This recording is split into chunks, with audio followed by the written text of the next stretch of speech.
शुरू कर दिया था। हम थोड़ा से मैं 2-4 श्लोकों को रिवीजन में लूंगा।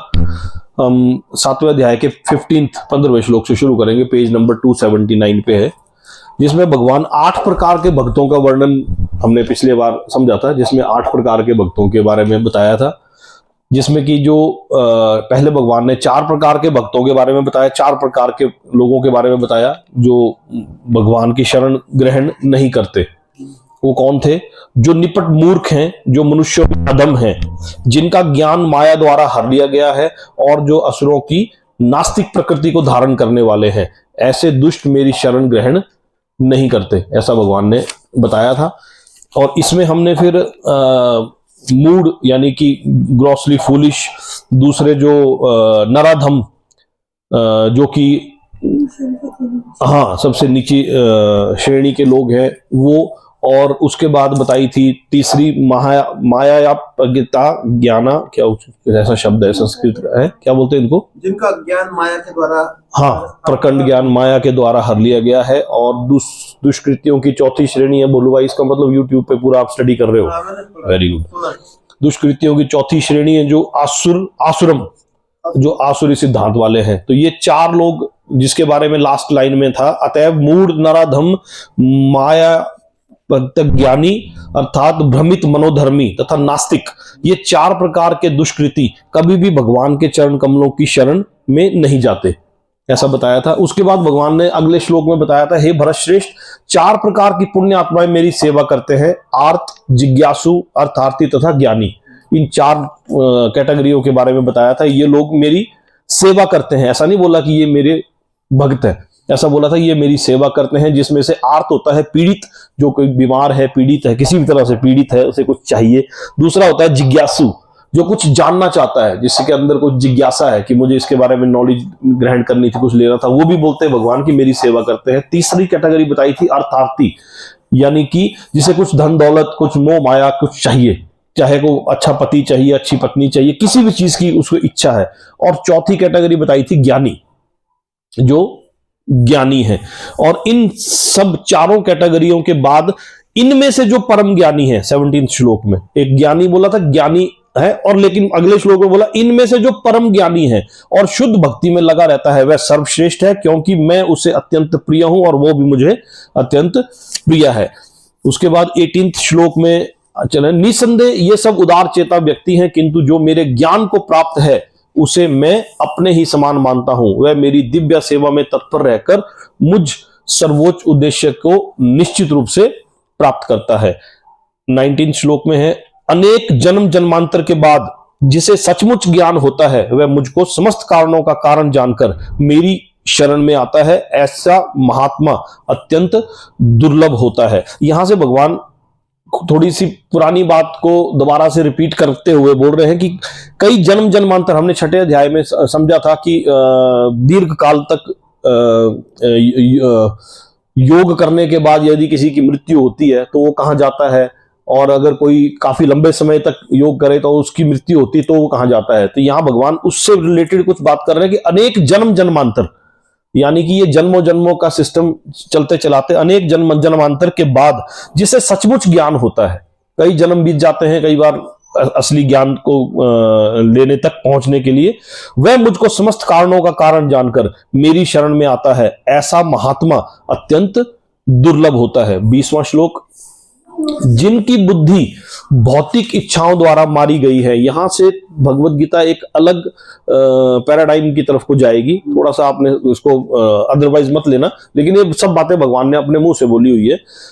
जिनकी बुद्धि भौतिक इच्छाओं द्वारा मारी गई है, वे देवताओं की शरण में जाते हैं और वे अपने अपने स्वभाव के अनुसार पूजा के विशेष विधि विधानों का पालन करते हैं। यहां पर इसका क्या मतलब है? यहां पर जैसे हमने पिछले बार भी इसका एग्जांपल में, जैसे दीपावली के दिन हम लोग, दीपावली के दिन क्या हुआ था, सीताराम अयोध्या आए थे लंका से, है ना? तो लेकिन हम लोग पूजा किसकी करते हैं? लक्ष्मी और गणेश की। तो ये ऐसा बोला गया जिनकी बुद्धि भौतिक इच्छाओं द्वारा मारी गई है। उन्हें ये नहीं कि उनको तो सिर्फ अपने मोह माया से, अपनी ममता से उससे मतलब है, उसके चक्कर में वो लोग कुछ भी अपने हिसाब से विधि विधान बना के अपना सिस्टम के हिसाब से वो पूजा के नियम भी बना लेते हैं। इसके एक दूसरे पहरे में है, जो अल्पज्ञ हैं तथा जिन्होंने अपनी आध्यात्मिक चेतना खो दी है, वे भौतिक इच्छाओं की अविलंब पूर्ति के लिए देवताओं की शरण में जाते हैं। एक बार पहले भी भगवद गीता में ऐसा कोई मिलता जुलता एक श्लोक आया था कि जो जो जिस जिस देवता की पूजा करता है उसे उस प्रकार से फल प्राप्त होता है। सामान्यतः ऐसे लोग भगवान की शरण में नहीं जाते। यहां भगवान किसे कहा गया है? भगवान श्री कृष्ण, भगवान ईश्वर श्री कृष्ण को कहा गया है। और सामान्यतः ऐसे लोग भगवान की शरण में नहीं जाते क्योंकि वे निम्नतर गुणों वाले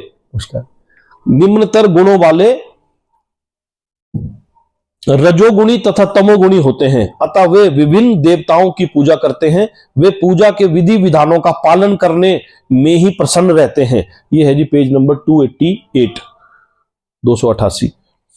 वे पूजा के विधि विधानों का पालन करने में ही प्रसन्न रहते हैं। देवताओं के पूजक छोटी छोटी इच्छाओं के द्वारा प्रेरित होते हैं और ये नहीं जानते कि परम लक्ष्य तक किस प्रकार पहुंचा जाए, परंतु भगवत भक्त कभी भी पथभ्रष्ट नहीं होता। 21वें श्लोक में है, मैं प्रत्येक जीव के हृदय में परमात्मा स्वरूप स्थित हूं। जैसे ही कोई किसी देवता की पूजा करने की इच्छा करता है, मैं उसकी श्रद्धा को स्थिर करता हूं, जिससे वह उसी देवता विशेष की भक्ति कर सके। ये हमने पिछले हफ्ते हल्के से रिवीजन में लिए थे ये टॉपिक्स, है ना। आज हम इसके तात्पर्यों को भी पढ़ेंगे। इसका तात्पर्य है, ईश्वर ने हर एक को स्वतंत्रता प्रदान की है। पिछले श्लोक में क्या था? जिनकी बुद्धि भौतिक इच्छाओं द्वारा मारी गई है, जिसे कुछ मोह माया, कुछ ममता, कुछ चाहिए, मारी गई है, वे देवताओं की शरण में जाते हैं और वे अपने अपने स्वभाव के अनुसार पूजा के विशेष विधि विधानों का पालन करते हैं। ये पिछला श्लोक था। अगले श्लोक में क्या बोला? मैं प्रत्येक जीव के हृदय में परमात्मा स्वरूप स्थित हूं। प्रत्येक जीव के हृदय में, किसी भी इंसान, किसी भी जीव के हृदय में भगवान ने कहा कि मैं परमात्मा रूप में स्थित हूं। जैसे ही कोई किसी देवता की पूजा करने की इच्छा करता है, तो मैं उसकी श्रद्धा को स्थिर करता हूं, जिससे वह उसी देवता विशेष की भक्ति कर सके। क्लियर हो रहा है? तो इसके तात्पर्य में और ज्यादा क्लियर हो गए। ईश्वर ने हर एक को स्वतंत्रता प्रदान की है, अतः यदि कोई पुरुष भौतिक भोग करने का इच्छुक है और इसके लिए देवताओं से सुविधाएं चाहता है, तो प्रत्येक हृदय में परमात्मा स्वरूप स्थित भगवान उसके मनोभावों को जानकर ऐसी सुविधाएं प्रदान करते हैं। समस्त जीवों के परम पिता के रूप में वे उनकी स्वतंत्रता में हस्तक्षेप नहीं करते, अपितु उन्हें सुविधाएं प्रदान करते हैं, जिससे कि वो और अधिक उसी देवता विशेष की तरफ अट्रैक्ट हो, जिससे वे अपनी भौतिक इच्छाएं पूरी कर सके। कुछ लोग ये प्रश्न कर सकते हैं कि सर्वशक्तिमान ईश्वर जीवों को ऐसी सुविधाएं प्रदान करके उन्हें माया के पाश में गिरने ही क्यों देते हैं? आगे क्वेश्चन मार्क है कि ऐसा क्यों होता है फिर। इसका उत्तर यह है कि यदि परमेश्वर उन्हें ऐसी सुविधाएं प्रदान ना करे, तो फिर स्वतंत्रता का कोई अर्थ नहीं रह जाता। अतः वे सबों को पूर्ण स्वतंत्रता प्रदान करते हैं, चाहे कोई कुछ करे, किंतु उनका अंतिम उपदेश हमें भगवद गीता में प्राप्त होता है। मनुष्य को चाहिए कि अन्य सारे कार्यों को त्याग कर उनकी शरण में आए, इससे मनुष्य सुखी रहेगा। जीवात्मा तथा देवता दोनों ही परमेश्वर की इच्छा के अधीन है, अतः जीवात्मा ना तो स्वेच्छा से किसी देवता की पूजा कर सकता है, ना ही देवता परमेश्वर की इच्छा के विरुद्ध कोई वर दे सकता है। जैसा कि कहावत है कि ईश्वर के इच्छा के बिना तो एक पत्ती भी नहीं हिलती। सामान्यतः जो लोग इस संसार में पीड़ित हैं, वे देवताओं के पास जाते हैं, क्योंकि वेदों में ऐसा करने का उपदेश है कि अमुक होता है, डिफरेंट है ना, इच्छाओं वालों को अमुक डिफरेंट देवताओं की शरण में जाना चाहिए, ऐसा शास्त्रों में वर्णित है। उदाहरणार्थ, एक रोगी को सूर्यदेव की पूजा का आदेश है। इसी प्रकार विद्या का इच्छुक सरस्वती की पूजा कर सकता है, और सुंदर पत्नी चाहने वाला व्यक्ति शिवजी की पत्नी देवी उमा की पूजा कर सकता है। इस प्रकार शास्त्रों में विभिन्न देवताओं के पूजन की विधियां बताई गई हैं। चूंकि प्रत्येक जीव विशेष सुविधा चाहता है, अतः भगवान उसे विशेष देवता से उस वर को प्राप्त करने की प्रबल इच्छा की प्रेरणा देते हैं और उसे वर प्राप्त हो जाता है। किसी विशेष देवता के पूजन की विधि भी भगवान द्वारा ही नियोजित की जाती है। जीवों में वह प्रेरणा देवता नहीं दे सकते, किंतु भगवान परमात्मा है जो समस्त जीवों के हृदय में उपस्थित रहते हैं। अतः कृष्ण मनुष्य को किसी देवता के पूजन की प्रेरणा प्रदान करते हैं। सारे देवता परमेश्वर के विराट शरीर के विभिन्न अंग रूप है। ये जब हम 11वें अध्याय में देखेंगे तो यहां ये लाइन और ज्यादा क्लियर हो जाएगी। अतः वे स्वतंत्र नहीं होते। वैदिक साहित्य में कथन है कि परमात्मा रूप में भगवान देवता के हृदय में भी स्थित रहते हैं, अतः वे देवता के माध्यम से जीव की इच्छा को पूरा करने की व्यवस्था करते हैं। किंतु जीव तथा देवता दोनों ही परमात्मा की इच्छा पर आश्रित हैं, वे स्वतंत्र नहीं हैं। 2 श्लोकों को मैं एक बार फिर से दोबारा पढ़ूंगा। जिनकी बुद्धि भौतिक इच्छाओं द्वारा मारी गई है वे देवताओं की शरण में जाते हैं और वे अपने अपने स्वभाव के अनुसार पूजा के विशेष विधि विधानों का पालन करते हैं। मैं प्रत्येक जीव के हृदय में, भगवान बोल रहे हैं कि मैं प्रत्येक जीव के हृदय में परमात्मा स्वरूप स्थित हूं। जैसे ही कोई किसी देवता की पूजा करने की इच्छा करता है, मैं उसकी श्रद्धा को और स्थिर करता हूं, जिससे वह उसी देवता की भक्ति कर सके। 22वां श्लोक है, ऐसी श्रद्धा में समन्वित वह देवता विशेष की पूजा करने का यत्न करता है और अपनी इच्छा की पूर्ति करता है, किंतु वास्तविकता तो यह है कि ये सारे लाभ केवल मेरे द्वारा ही प्रदत्त हैं। देवतागण परमेश्वर की अनुमति के बिना अपने भक्तों को वर नहीं दे सकते। जीव भले ही ये भूल जाए कि प्रत्येक वस्तु परमेश्वर की संपत्ति है, किंतु देवता इसे नहीं भूलते। अतः देवताओं की पूजा तथा वांछित फल की प्राप्ति देवताओं के कारण नहीं, अपितु उनके माध्यम से भगवान के ही कारण होती है।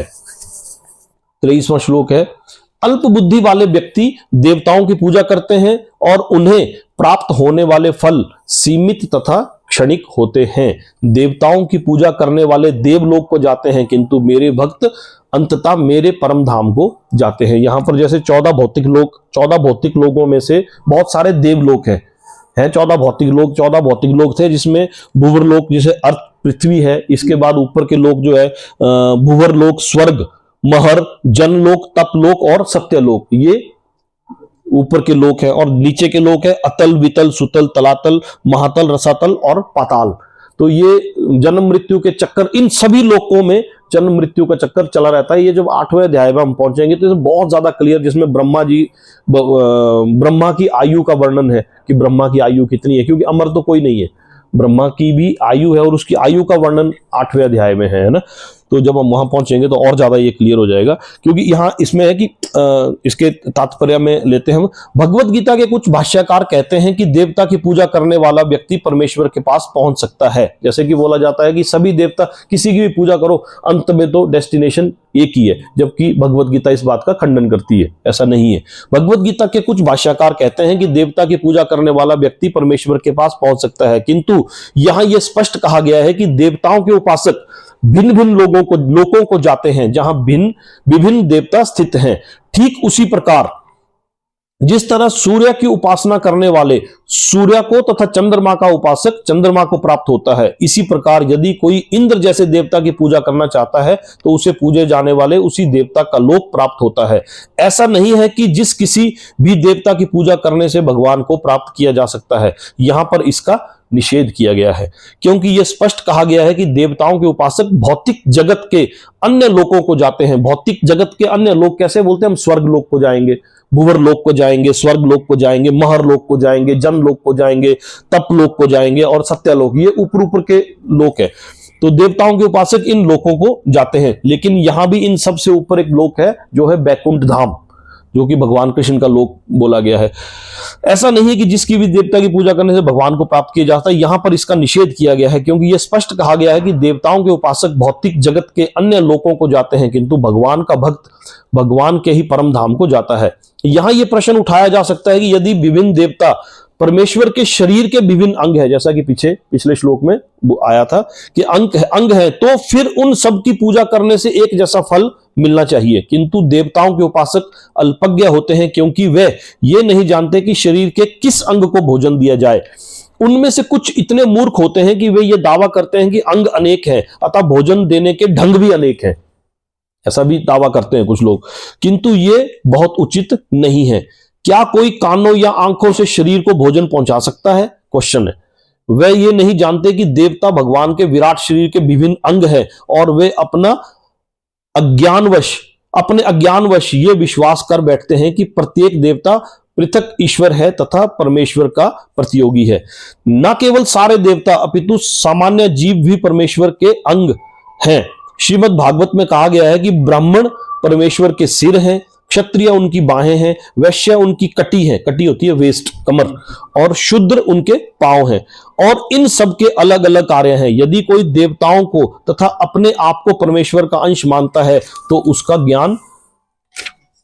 उसका ज्ञान पूर्ण है, किंतु यदि वह इसे नहीं समझता तो उससे भिन्न लोकों की प्राप्ति होती है जहां देवतागण निवास करते हैं।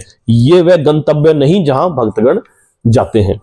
क्या था श्लोक? क्या था श्लोक? ये था कि अल्प बुद्धि वाले व्यक्ति देवताओं की पूजा करते हैं और उन्हें प्राप्त होने वाले फल सीमित तथा क्षणिक होते हैं। देवताओं की पूजा करने वाले देवलोक को जाते हैं, किंतु मेरे भक्त अंततः मेरे धाम को आते हैं, यानी कि भगवान कृष्ण का धाम, वैकुंठ धाम। बुद्धिहीन मनुष्य मुझको ठीक से ना जानने के कारण सोचते हैं कि मैं, यानी कि भगवान कृष्ण, पहले निराकार था और अब मैंने इस स्वरूप को धारण किया है। वे अपने अल्प ज्ञान के कारण मेरी अविनाशी तथा सर्वोच्च प्रकृति को नहीं जान पाते। इसके तात्पर्य में है, देवताओं के उपासकों को अल्पज्ञ कहा जा चुका है और इस श्लोक में निर्विशेषवादियों को भी अल्पज्ञ कहा गया है।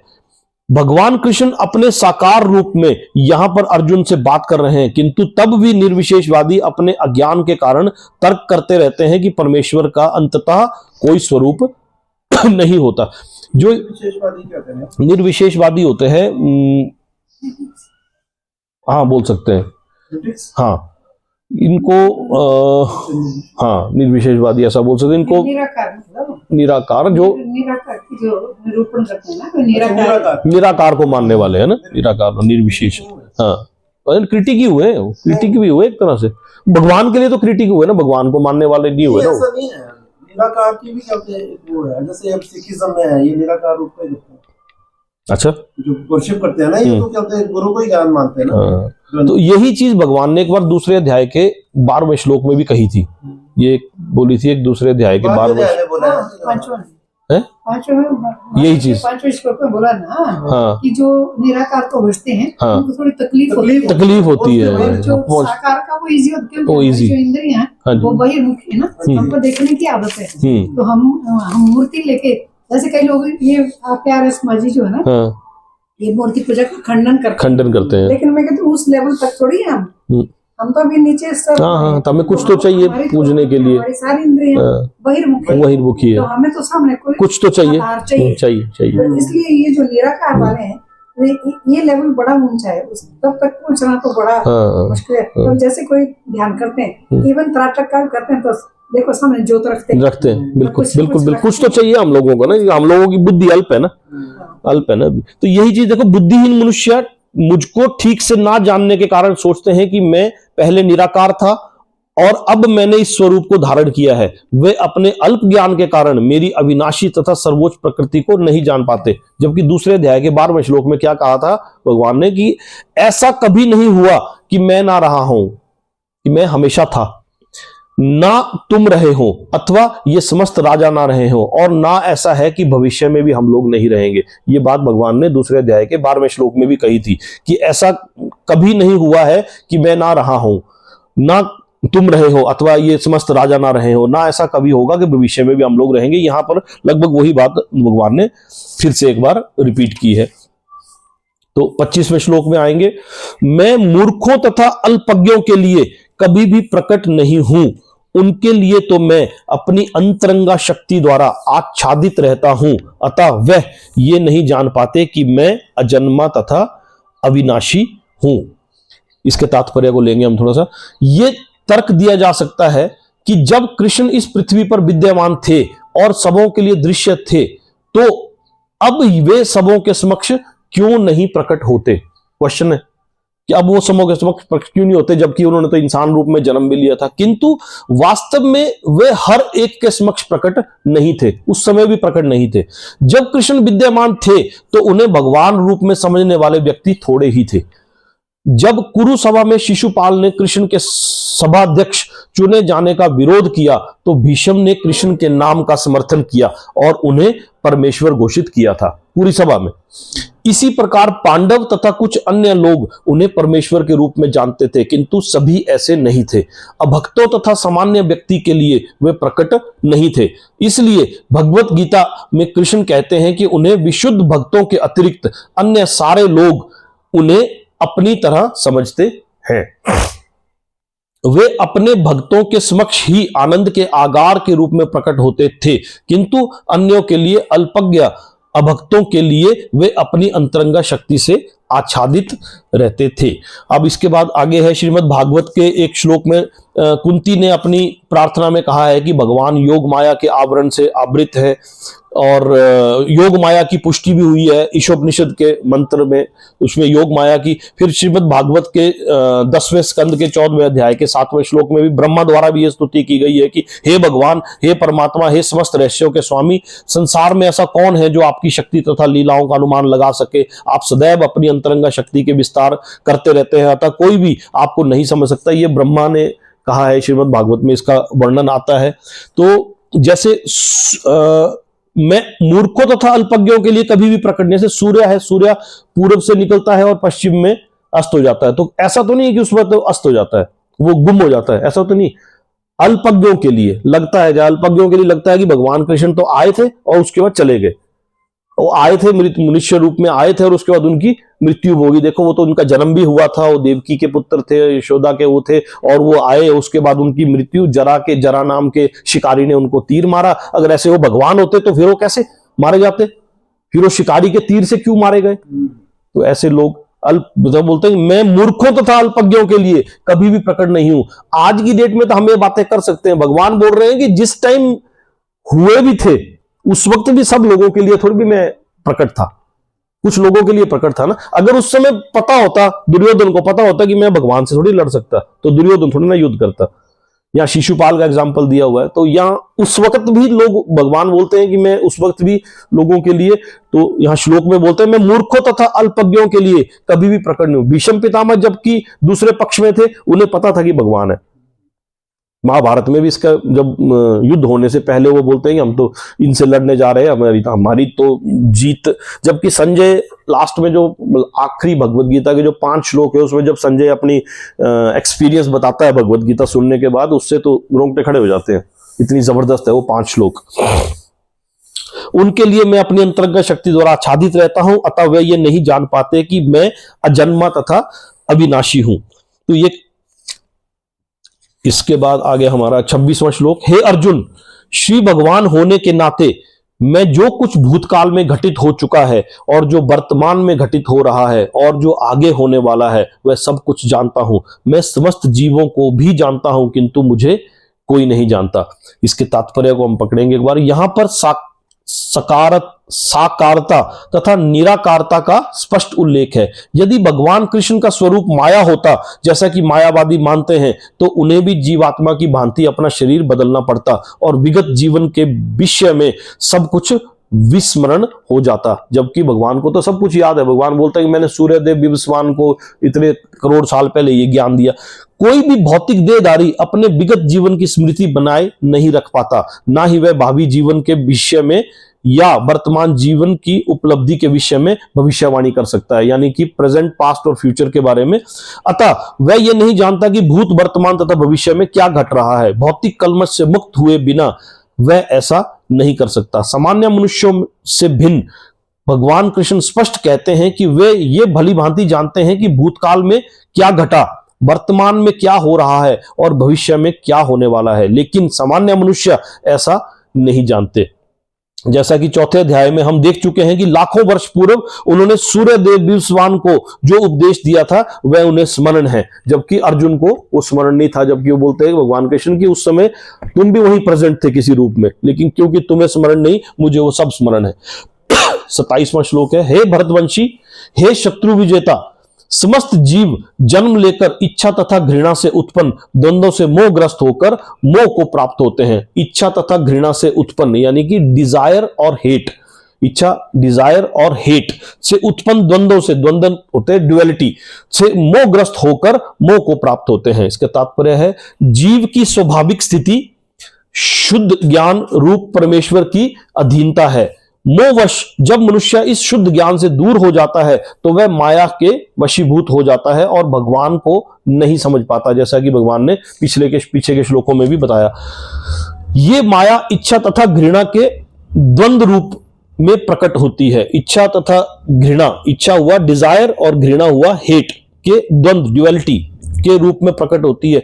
इसी इच्छा तथा घृणा के कारण मनुष्य परमेश्वर से तदाकार होना चाहता है और भगवान के रूप में कृष्ण से ईर्ष्या करता है, किंतु शुद्ध भक्त इच्छा तथा घृणा से मोहग्रस्त नहीं होते।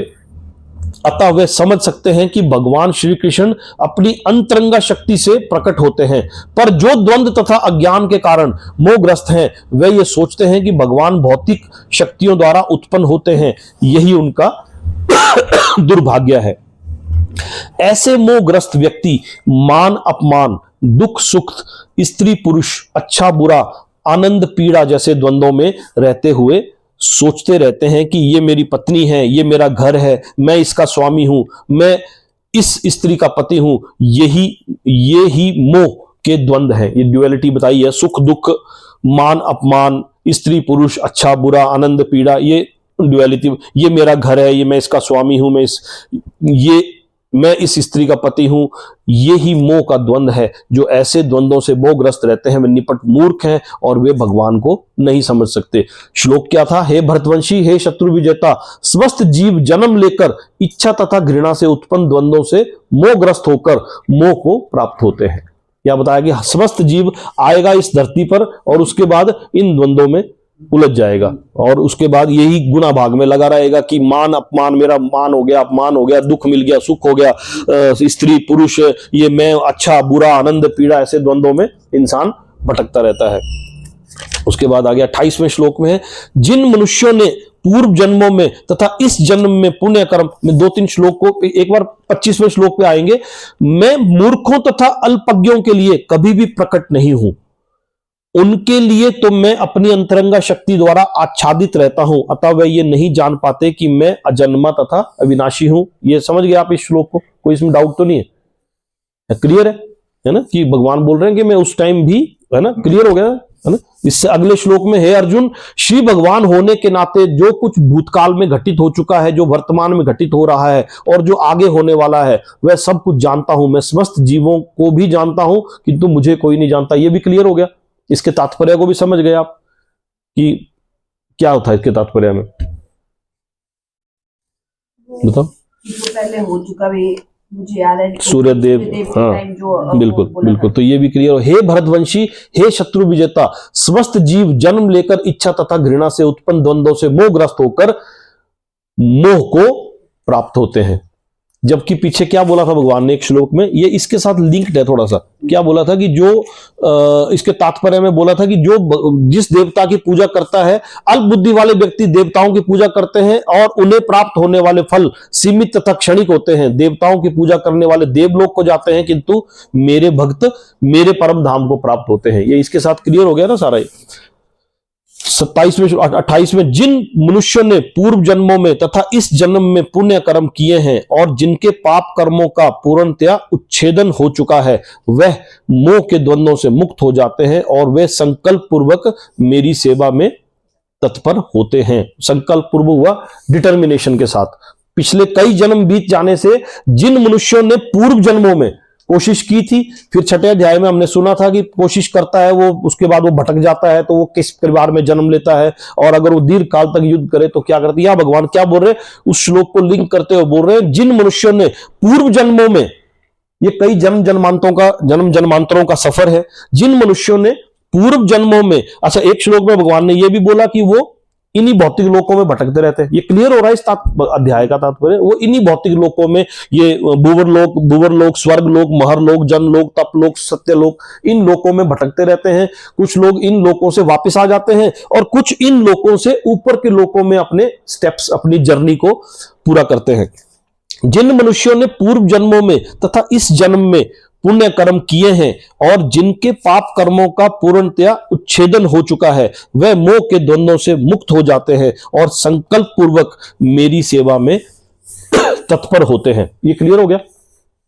कई जन्म लगने के बाद जो 29वां श्लोक है, जो जरा तथा मृत्यु से मुक्ति पाने के लिए यत्नशील है। जरा क्या होता है? बुढ़ापा। जरा होता है ओल्ड एज। जरा एंड मृत्यु, ओल्ड एज और डेथ से मुक्ति पाने के लिए यत्नशील है, जो कोशिश करते हैं कि हमें इस ओल्ड एज से मुक्ति मिल जाए और मृत्यु के लोक से हमारी मुक्ति हो जाए। वे बुद्धिमान व्यक्ति मेरी भक्ति की शरण ग्रहण करते हैं। वे वास्तव में ब्रह्म हैं, क्योंकि वे दिव्य कर्मों के विषय में पूरी तरह से जानते हैं। इसके तात्पर्य को, जन्म मृत्यु जरा तथा रोग, यानी कि जन्म मृत्यु, बर्थ डेथ, ओल्ड एज और बीमारी, ये भौतिक शरीर को सताते हैं, आध्यात्मिक शरीर को नहीं। ये भौतिक शरीर को सताते हैं, जो हमारे शरीर को सताएंगे। जो आध्यात्मिक शरीर होगा उसको ये नहीं सताएंगे। आध्यात्मिक शरीर के लिए ना जन्म है, ना मृत्यु, ना जरा, ना रोग। अतः जिसे आध्यात्मिक शरीर प्राप्त हो जाता है वह भगवान का पार्षद बन जाता है और नित्य भक्ति करता है, वही मुक्त है। अहम ब्रह्मस्मि, मैं आत्मा हूं। कहा गया है कि मनुष्य को चाहिए कि वह यह समझे कि मैं ब्रह्म या आत्मा हूं। जीवन ये ब्रह्म बोध की ही भक्ति है। जीवन का ये ब्रह्म बोध ही भक्ति है। जैसा कि श्लोक में कहा गया है कि शुद्ध भक्त ब्रह्म पद पर आसीन होते हैं और वे दिव्य कर्मों के विषय में सब कुछ जानते रहते हैं। श्लोक में क्या बोला है? वे वास्तव में ब्रह्म हैं। तो भगवान ने ऐसे लोगों को ब्रह्म का दर्जा दिया हुआ है। भगवान की दिव्य सेवा में रत रहने वाले 4 प्रकार के अशुद्ध भक्त हैं, जो अपने अपने लक्ष्यों को प्राप्त करते हैं और भगवत कृपा से जब वे पूर्णतः कृष्ण भावनान्वित हो जाते हैं तो परमेश्वर की संगति का लाभ उठाते हैं। कौन से 4 प्रकार के भक्त? जो 4 प्रकार के भक्त जिन्होंने भगवान ने बताया था कि वो जो मेरी शरण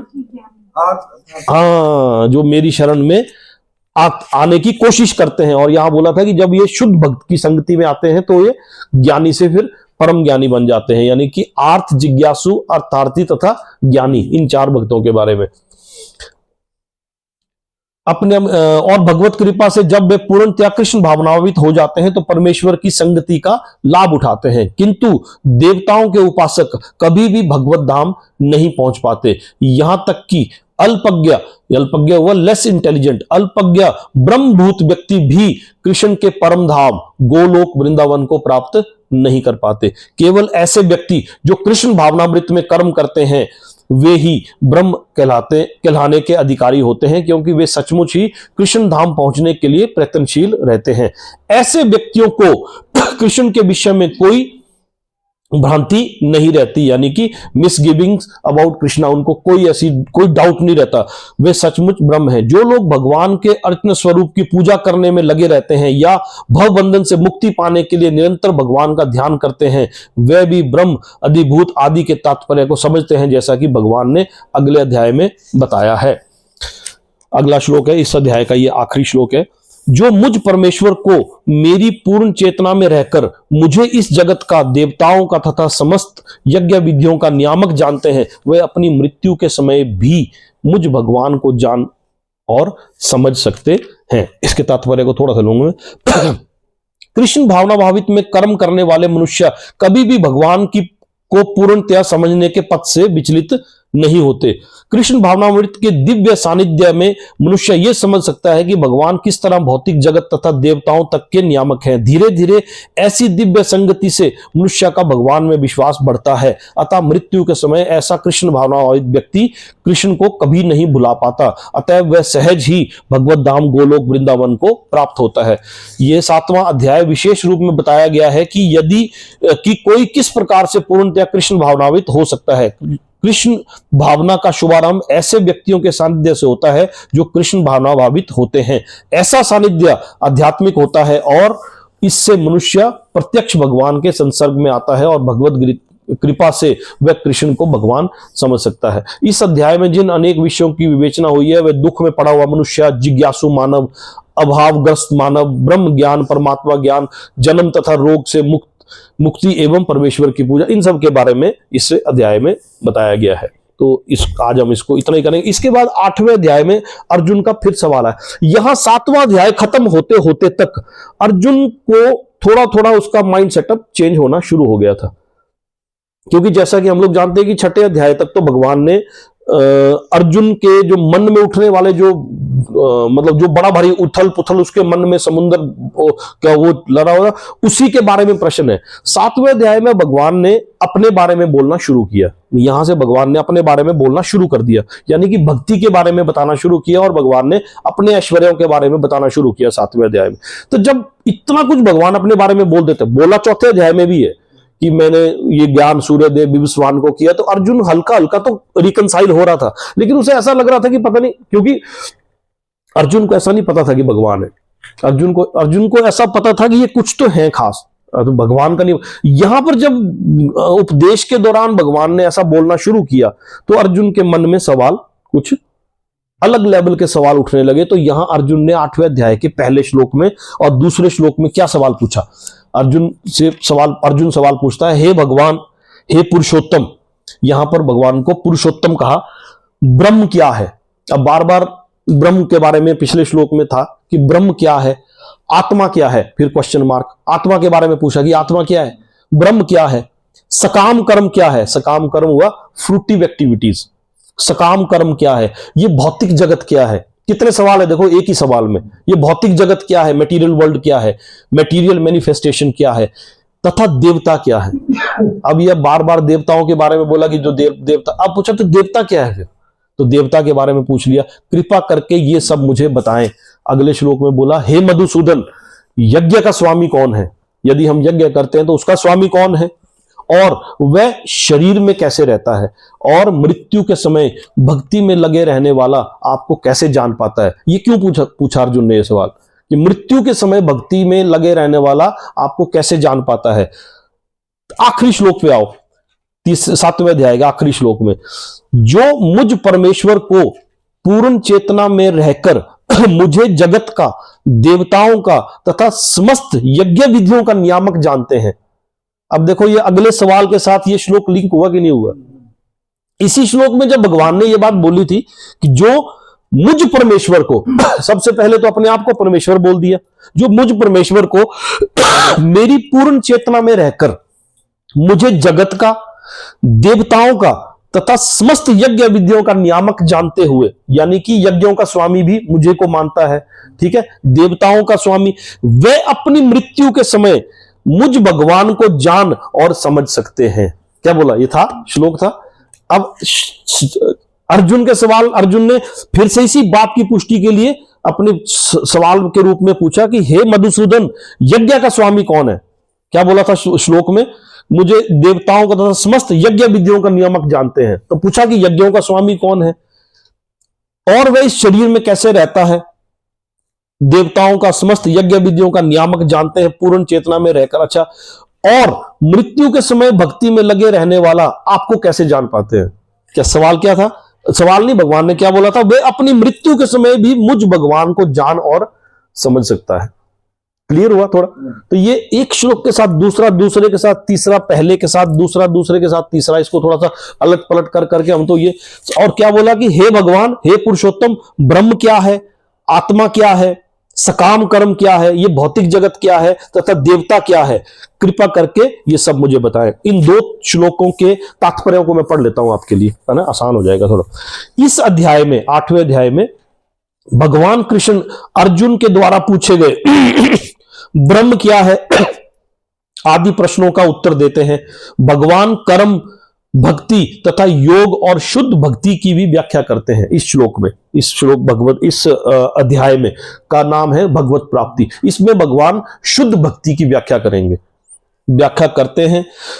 श्रीमद् भागवत में कहा गया है कि परम सत्य ब्रह्म परमात्मा तथा भगवान के नाम से जाना जाता है। साथ ही जीवात्मा या जीव को ब्रह्म भी कहते हैं। अर्जुन आत्मा के विषय में पूछता है, आत्मा के विषय। दूसरे अध्याय में हालांकि भगवान ने आत्मा के बारे में बोला है ना, लेकिन यहां अर्जुन फिर से सवाल पूछता है कि आत्मा क्या है, जिससे शरीर, आत्मा तथा मन का बोध होता है। वैदिक कोश यानी कि वैदिक डिक्शनरी निरुक्त के अनुसार आत्मा का अर्थ मन, आत्मा, शरीर तथा इंद्रियां भी होता है।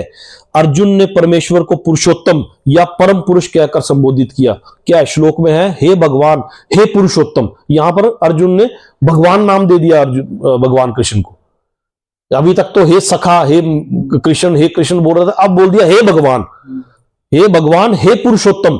जब अर्जुन को इतनी बातें पता सुनने में आ गई, अर्जुन ने परमेश्वर को पुरुषोत्तम या परम पुरुष कहकर संबोधित किया। कहां किया संबोधित?